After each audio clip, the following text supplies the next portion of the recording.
ay rated SPG. Striktong patnubay at gabay ng magulang ang kailangan. Maaaring may masiselang tema, lengguwahe, karahasan, sexual, horror o droga na hindi angkop sa mga bata.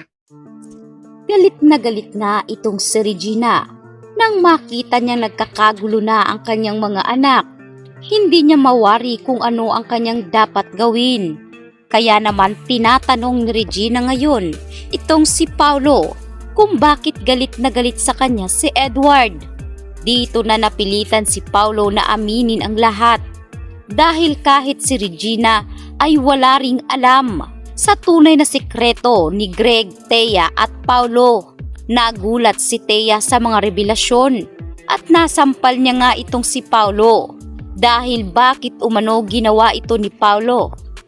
Ang kanyang pagiging pagtataksil hindi lang bilang asawa kundi bilang kapatid na rin ni Edward. Matagal umano na panahon na inilihim ito ni Paulo dahil maging siya na isang ina ay wala ring alam sa tunay na nangyayari.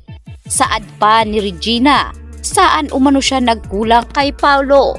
Ibinigay niya umano lahat-lahat ng pagmamahal dahil alam niya na hindi nga maibibigay ni Greg ang pagmamahal at suporta na ibinibigay nga nito kay Paulo. Sa pagkakataong ito ay sinabi nga ngayon nitong si Regina na malaki umano ang pagkukulang ni Greg dito kay Edward at alam na alam ito ni Paulo. Kaya naman sa pagkakataong ito ay wala ngang nagawa si Paulo kung hindi humingi ng tawad ng paulit-ulit kay Edward. Subalit huli na ang lahat, hindi na ito tinanggap ni Edward. Nagdesisyon na itong si Edward na lisanin na ang mansyon ng kanyang pamilya. Nagpaalam na si Edward sa kanyang kaibigan na itong si Marge. Sinabi nga nitong si Edward kay Marge na kinakailangan niya ng umalis dahil hindi na umano maganda ang nagiging resulta ng pamamahay na ito. Sinabi rin ni Edward kay Ashley na kinakailangan niya munang magpakalayo-layo upang makapag-isip. Hindi nga masabi-sabi ni Edward ang tunay na dahilan dahil malaki rin ang kanyang pagmamahal sa kanyang kinikilalang anak na si Ashley. Sa huli ay nalaman niya rin na hindi rin niya pala tunay na anak ito. Nagtataka si Marge kung bakit pabigla-bigla ang pag-alis nitong si Edward. Ang hindi alam ng lahat na dito na pala nagbabalak itong si Greg na ipatumba itong si Edward dahil alam naman ni Greg na hindi niya tunay na anak ito kung kaya't malayo ang kanyang loob dito kay Edward dahil anak nga ni Regina si Edward sa dati nilang driver na minsan nangang minahal ni Regina dahil ang atensyon at pagmamahal na hinahanap ni Regina ay hindi niya rin makita kay Greg. Tulad ng nangyari sa ama ni Edward ay dito rin ipaliligpit ni Greg ito kahit na alam niyang masasaktan si Regina sa magiging desisyon nitong si Greg.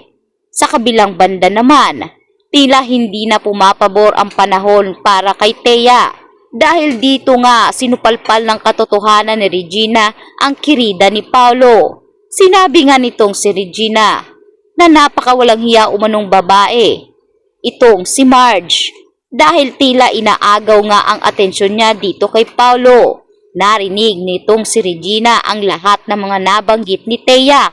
Kaya sinampal nga ngayon ni Regina ang kanyang daughter-in-law na si Thea.